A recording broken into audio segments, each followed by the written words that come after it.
Good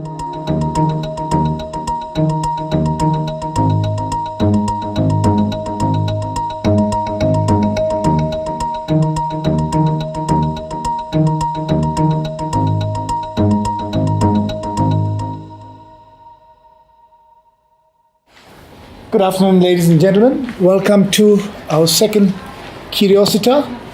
Thank you for making the time. Thank you for being curious and joining us in our unrelenting quest for continuous learning. I'd like to kick off by asking the CEO, Professor Benny Anderson, to continue from where he left last time. Last time he shared with us the development of the new framework, the business leadership framework. Today he would like to share with us the second phase, which is the implementation of the business framework. All right. Please feel free to ask questions. You may interject.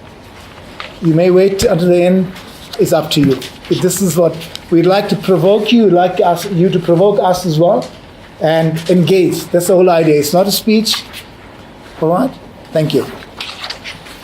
Thanks, Prof. Krishna. Ladies and gentlemen, so let me start off for those who may not have read through the document on the DaVinci Business Leadership Framework and just recap on some ideas and maybe just give some more clarity on some of it, following some of the questions that people posed to me.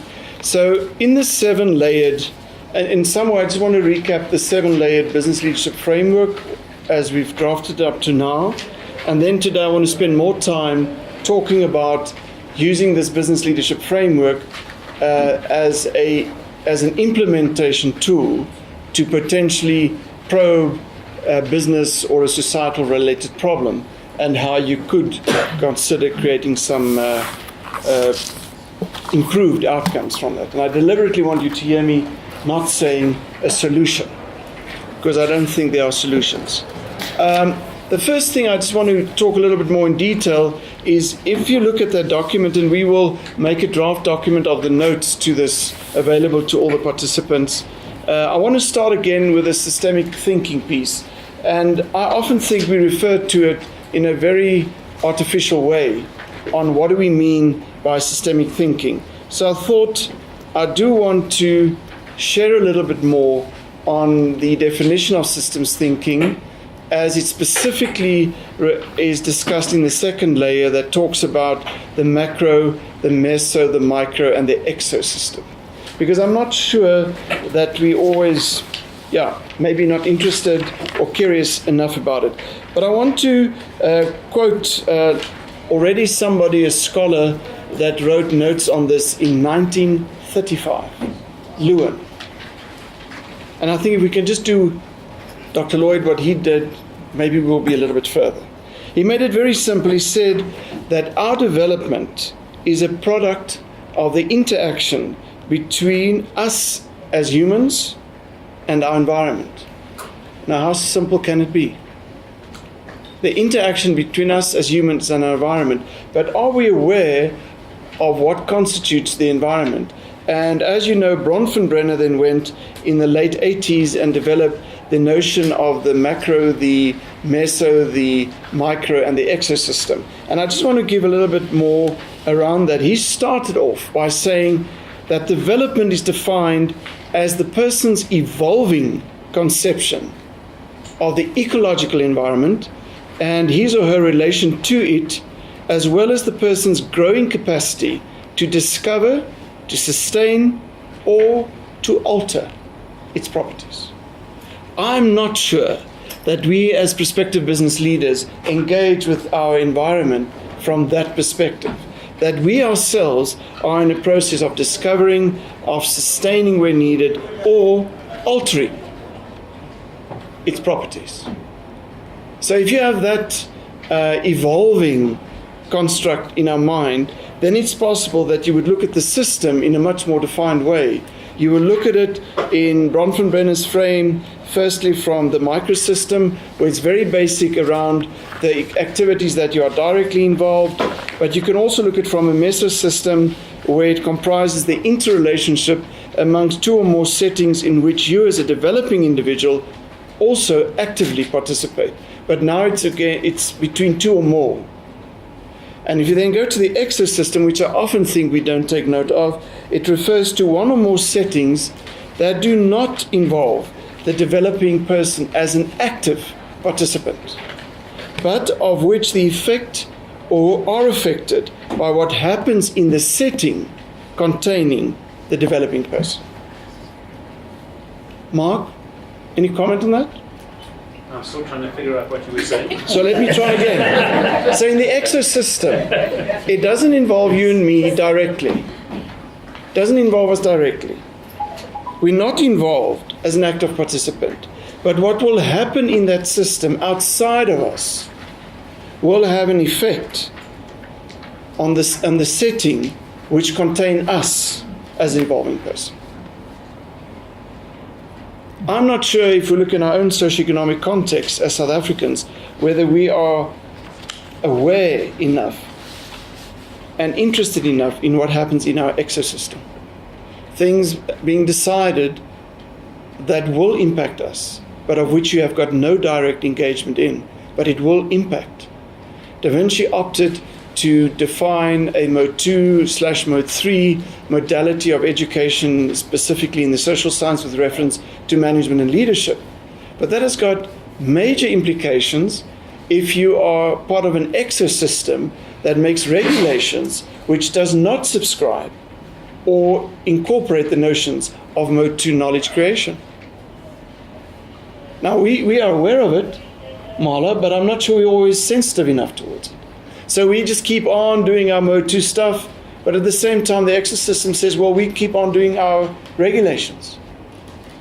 We make new rules on traffic control in the country at an exo level. I'm not sure that the drivers of the country is actually involved in that.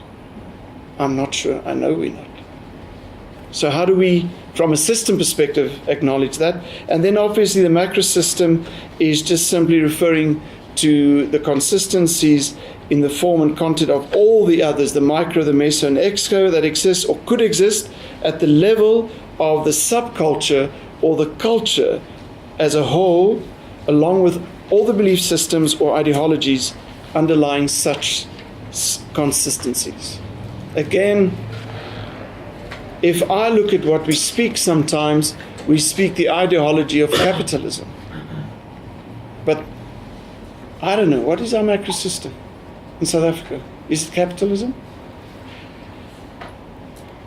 What do you say? Depends from which viewpoint you look. So there are different ideologies. Yeah. And how do we, well, and my question is it developmental? Leaning towards capitalism. So yes, things are not at the macro system that very linear and simplistic. If you look at China, that's a beautiful example for me of a developmental state and a capitalist state. Yeah. I think we're leaning towards that. So how do we, then when we look at the system through that 7-layered lens, how are we cognizant of those implications? And I just thought I wanted to recap that a bit. But today is not, in essence, to recap the 7-layered system or the framework, which you can, I would love to have more engagement around that. And I know Marla's got the intent that even maybe online and on the DaVinci, we'll create a space where we would like to have conversation around this to give more meat and flesh to this. And I think, sorry, Ben, that is the really important part about everybody's commentary is around the fact that you have to look at the macro, the meso, the micro, etc., the exo, and to look through the different lenses in order to come up with a transdisciplinary approach to anything. And Yes. I think from that perspective, getting multiple opinions and views on something is how it grows, engages, and develops. So that we definitely look forward to engaging more on it. And it really impacts this. This morning, one of our PhD students spoke to me and said, you know what, I think I want to develop an entrepreneurial program. I said, to solve what problem? And he couldn't really tell me. But he's got a picture in his head that there's an entrepreneurial problem. So looking through that lens and almost refractoring it, I think he's now admitting that he doesn't know what's the problem. But he knows he wants to write a book on entrepreneurship. But maybe that's not the thesis. That's maybe the book after the thesis. So to talk about and you've got this little note there on the business leadership implementation framework. So having looked at the 7 layers, I just wanted to draft some ideas. What did we create to take that 7 layers, which is very conceptual, you may argue, to a potential implementation framework. So if we focus on the block that refers to the work-based challenge, you could think of any challenge. Let's think of unemployment in the country. Let's think of the energy crisis. Let's think of the political confusion. We can think of many issues. You can make anyone in your mind. The idea is that this implementation framework, which is intending to be cooperative in nature, will definitely almost recipe-like, as much as that sounds paradoxical to the cooperate framework, will almost recipe-like look at each of these spaces, realities, to try to shed light on understanding the problem and probing potential actions towards that problem. And the first reality that I hope, as with the lens, that we would look at is understanding the system and clarifying my place and function within that system. And that just talks from the general systems notion. Do I understand the flow of energy? Do I understand where do I fit in? What is the bigger picture? What are the unintended consequences? Who are the role players? Who are the stakeholders? To map that out.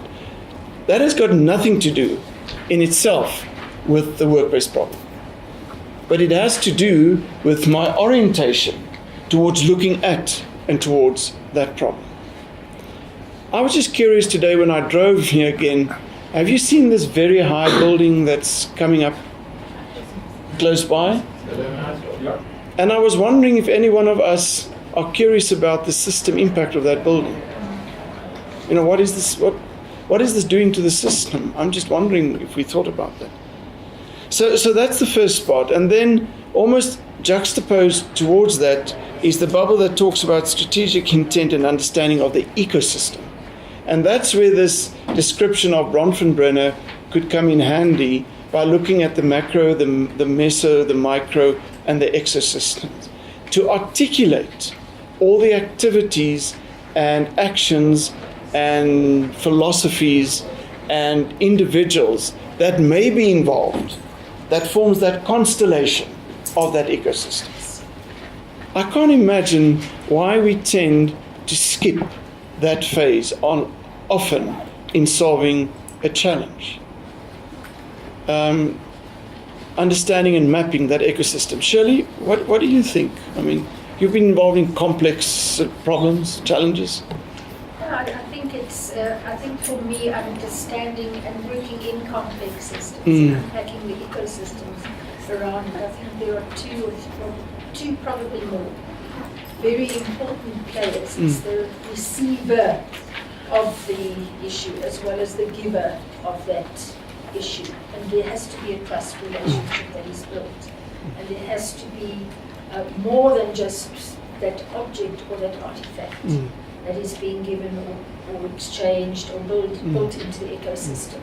And I think that's a layer that we very rarely look at. Is the issue of trust and the issue of that understanding between the giver and the receiver and the recipient as players, and thinking of actor network theory in that regard. So it's almost not an interest to get to the core of the origin of where it originates. I think that is important, but but again, the origin of where it would, or what people see as the genesis could be different based on where they're coming from. And again, that trust. So if I tell you the origin of the NQF Amendment Bill was because people crooked senior people, but you see it differently. But, you know what I mean? What was the origin, the genesis? And it comes from that giver and receiver understanding, from the trust we built to receive from it. But I think it's important to explore that, because without clarifying those intricate engagements, the system itself can't be mapped properly. Yeah. And indeed, I think we can just run over it and rush over it, but I don't think that's where it should be. So in developing an implementation framework, we've sensed that this is a critical part. and that from the 7-layered business leadership framework, there are some steps that can be taken. Now, the reframing piece, many people have asked me, but this is really just a luxury. Well, I find it interesting if executives or if country ministers or global leaders want to solve a problem, they do allow themselves a timeout space. They go on a retreat, they go to Davos or wherever, and they say, let's just talk. Let me share a whiskey with you, or let we eat together, or let we talk about something. So the reframing of the self is really allowing each of us and challenging people around us to go inside and almost forget about all the outside window dressing and just say, I enjoy the nature, or I enjoy the coolness, or I am terrified by this, or I'm impressed by that, whatever the case may be. But allowing enough time for individuals and strangers alike to engage with each other at a deep personal level. Because I'm fairly convinced if all these party political agents could have a time to spend in self-reflection, I think they may be just terrified by how the same they are. And yet they want to promote how different they are and how uniquely different they are. And, but I wish we could as a society almost allow people and ourselves at first, to almost step outside this reality into that, if you want to call it that esoteric reality, where I say, well, this is me, and this is what I feel, and this is how I engage, and this is what I photograph, and this is what I imagine, this is the music I listen to, and this is what I read. But we seem not to get there. Sorry, Prof. Yes. Just simply, we need to step back, one step back, concentrate on one straight line and not outside the box. So we're going to have to step back and say, to hold of the box, break down the sides and the front and the back of this box, and think how we want to think, how we perceive it. I mean, a problem is created by someone, somewhere around, who's got other benefits of himself within that solution that he created in the beginning, and it's not created the problem. So let's just take a step back and say, let's come out of the box. How was that problem created? Okay, so once we know how the problem was created, how do we now solve it? The solution is going to be in how that problem was created. But I would like to tease you for a moment. So I've got a problem. I don't trust people. And you say to me, so let's understand, why don't you trust people? So I said, well, it's simple. My mom kicked me out of the house when I was 5 years old. Are we now solving this problem? By knowing what caused the problem? Well, we know what's caused the problem. Now we have to then find a solution to get you to trust your mother. But you see, I'll challenge you on that, for your interest to solve the problem. I think that's part of the dilemma that I'm facing, is that we are eager to solve problem. And by solving problem, we get recognition, we get a pat on the back, and we say, you're fine. But I'm not sure that is driving the right behavior. That's what the things are that think tank. Yeah. The ways and means of actually conveying that appreciation. And it doesn't always happen. They say, pat on the back, it's good enough. So, thank you very much, goodbye. Now, you're coming back to your problem that your mother kicked you out of the house at 5. There's a reason behind it. Why did it happen at that stage? And it actually dented you inside, somewhere along the line, and that needs to be rectified. That you can come back and rekindle with your mom and get the trust going. Comment? Anuva? Whose accountability will be that? Will it be mine or the individual that was kicked out at 5? And I don't think you can take time out as an individual and become introspective and work on yourself. It has to be in parallel with all the other paradoxes of society. So accountability is also an issue. If each of us become accountable for ourselves, and like you say, look within ourselves, and that's where the self. So whether to self-educate, self-awareness, self-consciousness, it is to go within and to take that accountability and to own it, own that power. And I think that's what this frame is intending to promote. I'm less worried about solving the problem, but I'm interested that you take charge and ownership. Because then you will solve the problem. Exactly. We won't even need to talk about it. And it shouldn't become whether it becomes policy of the country Yes. or the government's problem. That doesn't solve We problems. need to take accountability. That doesn't solve problems. There was a comment there, Jan. Just go back to the example he uses. If you say the solving the problem, he needs to be trusting his mother, that might not be the solution. If you're taking the accountability, he might find a different way. And not embracing so much his mother. Because he can define that solution. So I think what we want to suggest We is, want to suggest what it should be. And then yeah. But the idea is let's be cautious for solving the problem.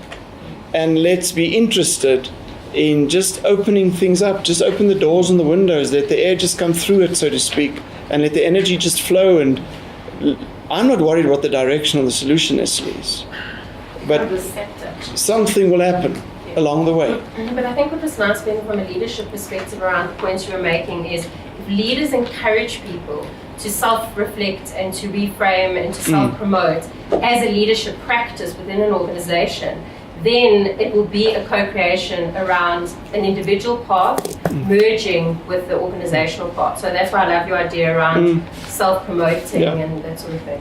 And it will talk to that self-mastery Yes, mastery. competence Yes. that we will talk on later on. So once we are able, therefore, to look at these three bubbles, so to speak, I am in a reflective mode, I'm deeply engaged with self and other, I'm understanding the the intricacies of the ecosystemic landscape, and I'm systemically inclined. Maybe then, maybe just then, I may be able to define what is really happening. So Maybe. Yes. I just want to go back to the point that Mala just raised and what the points that she also raised.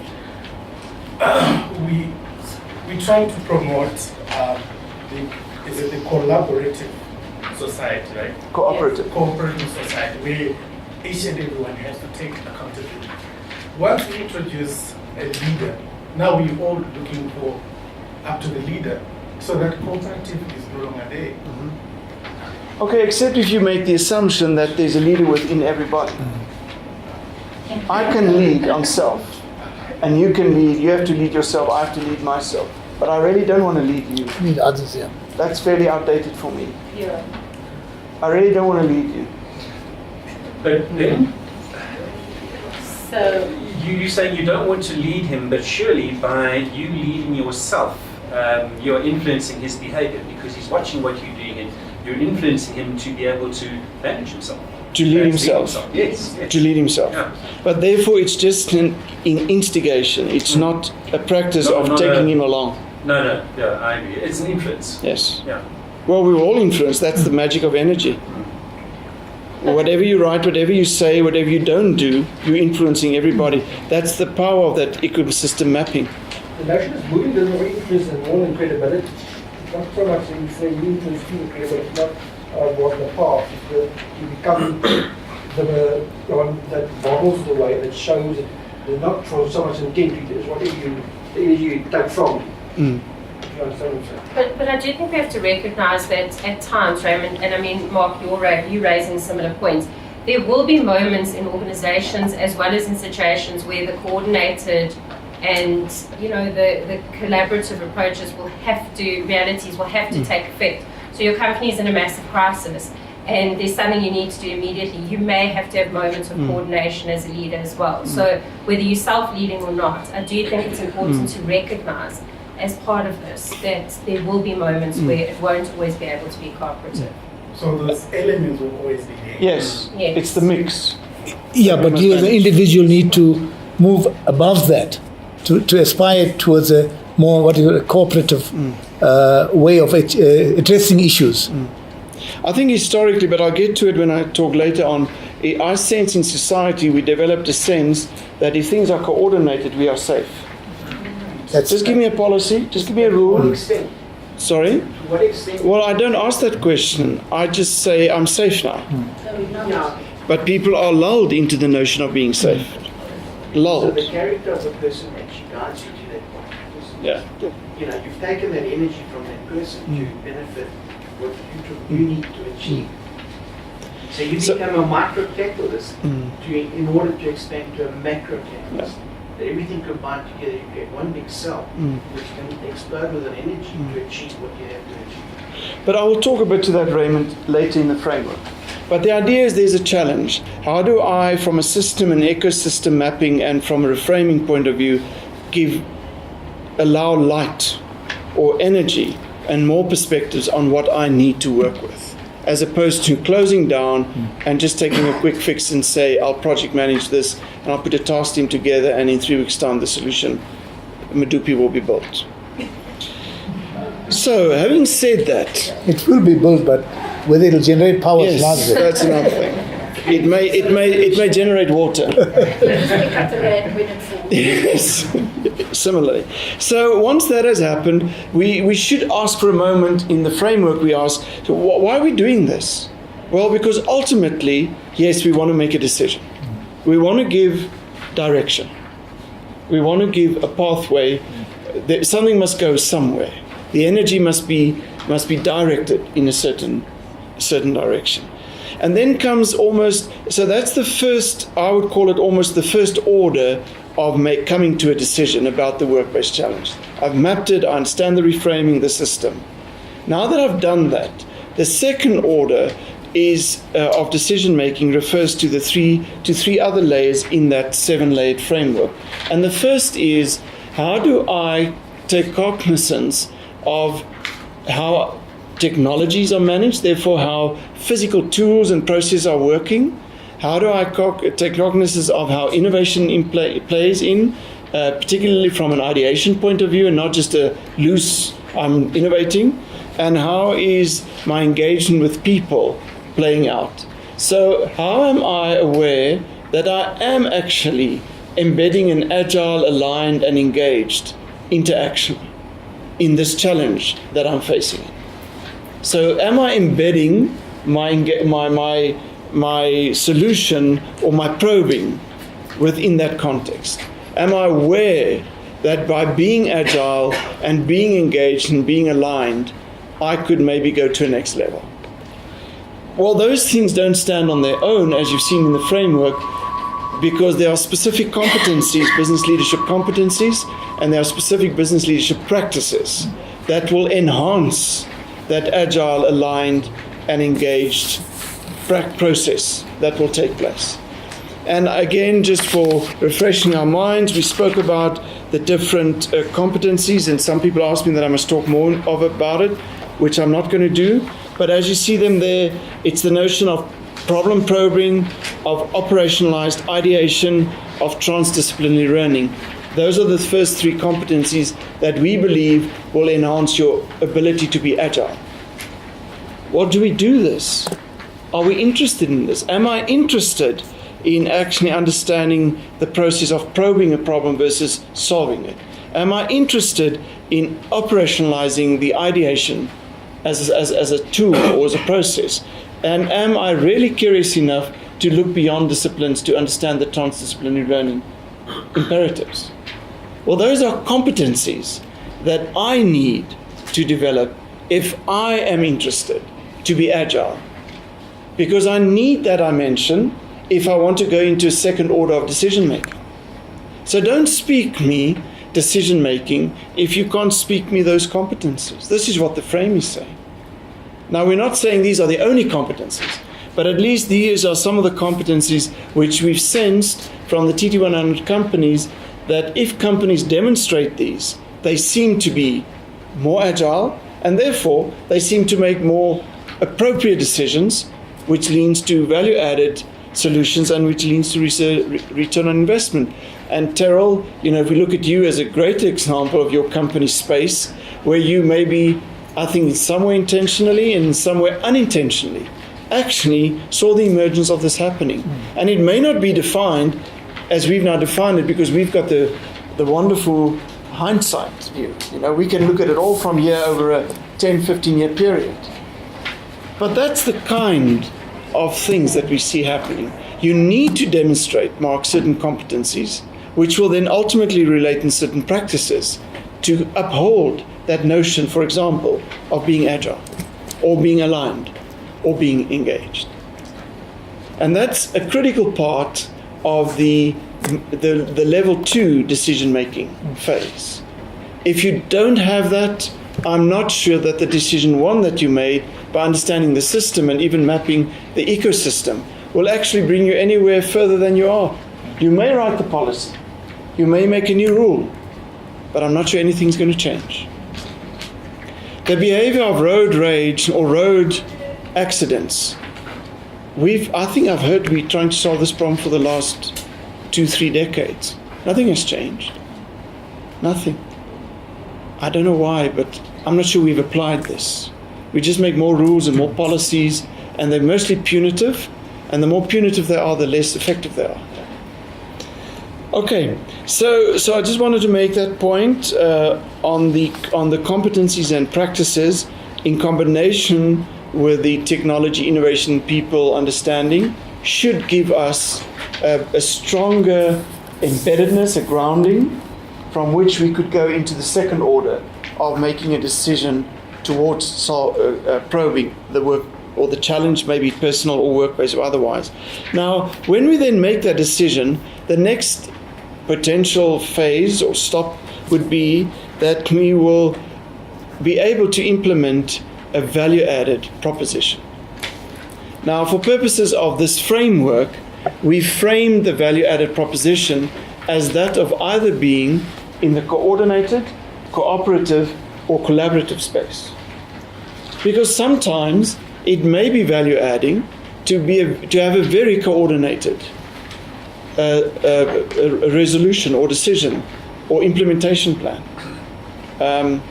If this building at this point decides, because of an earthquake, to crumble, we will sincerely, some of us will be really going into a very coordinated manner. And somebody would start, telling us, jump, don't jump, do this, put off the lights. We won't consult and engage. No. You will do a coordinated engagement. But we need to all be aware, I believe, when we work within business challenges, particularly because this is what this context is, how are we defining the value-added proposition from a cooperative, a collaborative, and a coordinated space?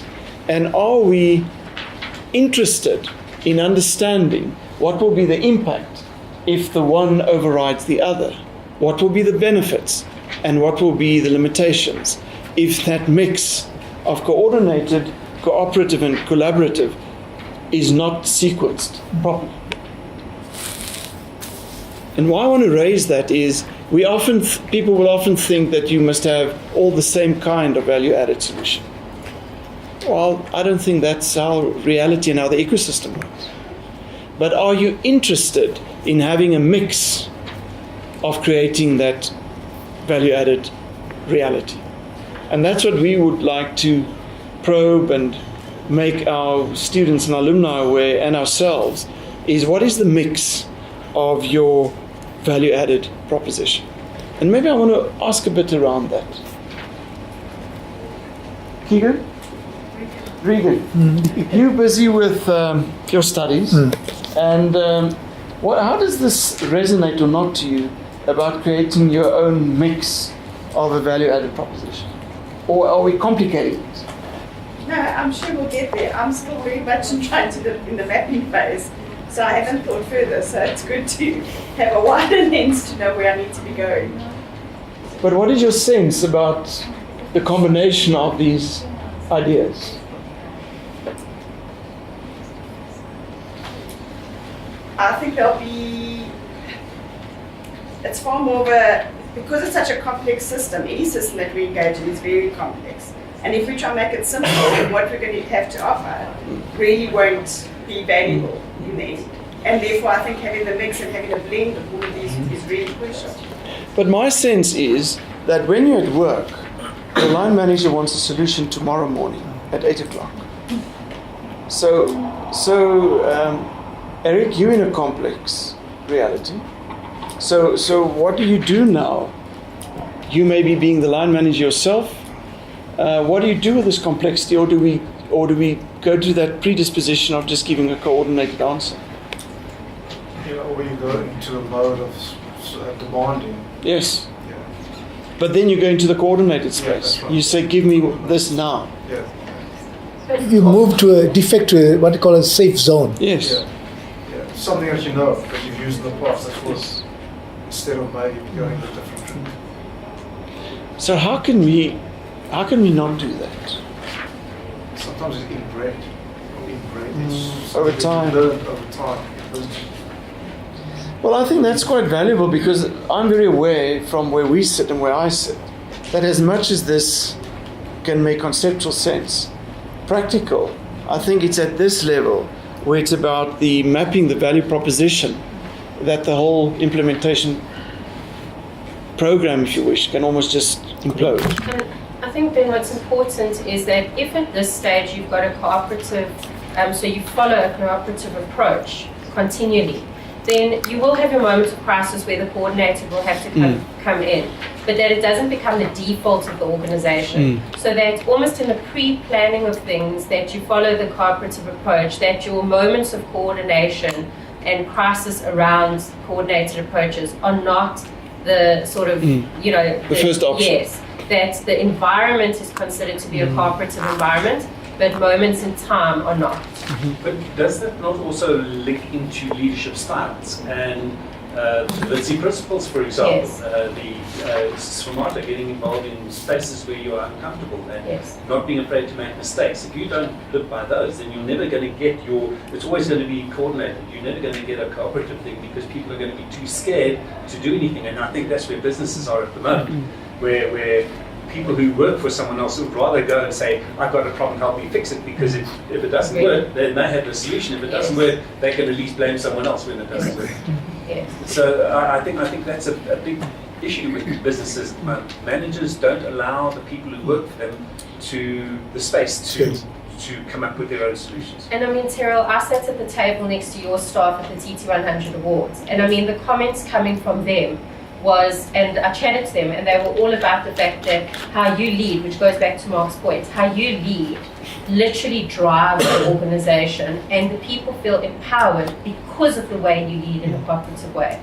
So I think even though your organization, I'm sure, has moments of coordination, etc., because of the type of work you do, it was quite fascinating for me around those comments, Ben, because that does go back to what Mark's saying around leaders definitely drive cultures. And I think linked to that is how organizations can become more cooperative if the leader leads the culture, but the people grow the culture. So maybe if you look at it in that way, possibly. But for every single student and societal member and everybody else, it is there for people to comment and add and grow. If you think of things like modernism to postmodernism, Marxism to neo-Marxism, people grew things or broke them and rebuilt them. And I think from that perspective, Ben, I think for me, that's what I hope to see, that this actually grows out of what it is, and that people add more practices and more competencies, and as we grow in our own space, we're able to do that. No, indeed. Indeed. I think Yes, we Jan? need to remember that this whole framework, that there's a step away from the old traditional way that we look at leadership, where they set the frame. It's now where leadership is about stepping back, letting people do their job. And that what we need to do as leaders are different than it was a few years ago. But you have to create cultures and climates and organizations that allow for that, because otherwise it doesn't matter how much you do it. But are we talking about cooperative space? A cooperative space is that we got to step back, we got to allow people to do it, change the culture, because it's about a culture of performance. Agreed. I have a very different experience of coordinate, cooperate, and collaborate from my world of work, which is multi-organizational, SACO and the 3 quality councils, for example, and the mantra on which they function is we collaborate, we coordinate, and we cooperate. Well, I suppose when you've tied 4 cats' tails together and they're all pulling in different directions. So my experience is that coordinate, cooperate, collaborate is not going to help. You have to understand your roles, agree on those roles, again coming down to trust, etc. So it's not just the super solution even, it's important to understand it, but it doesn't necessarily, the other side of the coin is, if it's a forced mantra, it doesn't work either. So sorry, that sounds very. But I think the that sounds framework. very negative. But I think the That sounds framework very articulates that. Yeah. If you do not almost engage with all the other energies, then the value-added proposition will be nonsensical, because the value-added proposition emerges from the engagement with all of that, and the reason why it came this way is that I'm concerned about the value-added propositions, because they're skewed and they're dysfunctional and they're not sustainable. So what could we do up front more to develop a more meaningful value-added proposition? Trishan? Prof, you can add time to that quantum. Because historically, when we faced with a challenge or looking for a solution, we look back to see what has been done previously. And then, but if you're looking back to see what's done previously, you're going to repeat the mistakes Yes. that were made previously. Yes. So if you add time as a quantum to that quantum, then looking at the energies around you now, you look at the present for the future, not the past for the future. But Trishan, that's so beautiful that you mentioned that, and that's why the mapping of the ecosystem.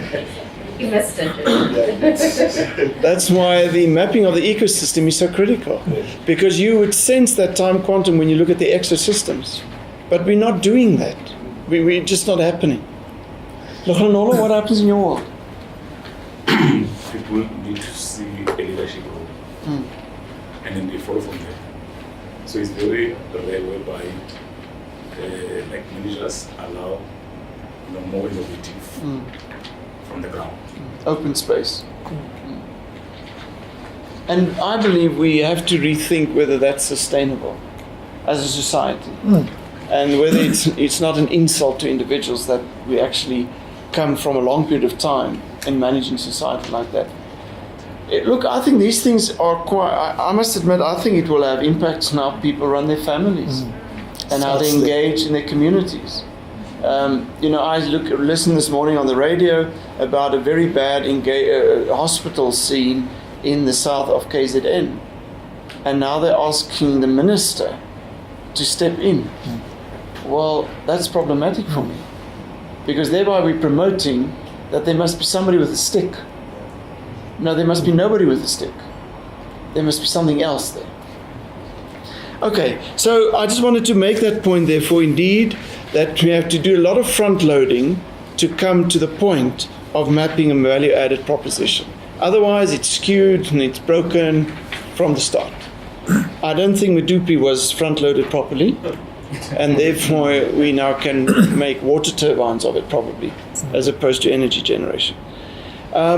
And if that then happens, the last part is indeed that we will have a curiousness about particularly the social return on investment.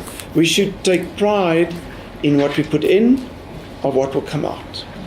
We should have expectations about it. We should have real expectations that I've put something in and therefore there is something going to come out. And not wait and say, may something come out, or God forbid that anything comes out of it. But that you'll have a real intent of awaiting the outcome of what it does. Catherine, you do work at DaVinci. I wonder what is your interest in seeing a return on that investment? I was so hoping you're not going to ask yes. For whatever we do in the workplace, there's a return. That return could be negative if you don't do something properly, and it has to be redone. So ROI is always there. Whether it's positive or negative. But if we can create value-added propositions that can almost predispose the return as a positive expectation, then I believe we will have things will ring differently. The point you keep making, the mix was right. Yes. Up front. Yes. You can't, it's not what they say, garbage in, garbage out. Yeah. So you can't expect miracles. The return cannot be positive if you know the input and the investment was incorrect. Yeah. So maybe to conclude, what I hope we will all consider, just as an idea, how do we take ideas from the 7-layered framework to work with our teams and whoever we engage with, so that we have the conversations around competency and the discussion around practice and the conversation around realities that we create and that we influence, and conversations around what constitutes our ecosystem currently and be articulate in it. Because from a cooperative point of view, we are all having the potential to be knowledge workers. I just wonder what is our real interest to show up as a knowledgeable person every day. Doesn't matter what the varied contexts are that we operate in, but am I interested to show up as a knowledgeable individual? Catherine? I think a greater awareness of ROI. Like Krishna said, if the input isn't there, the output won't be there. And I think that's a very neglected aspect in the workplace.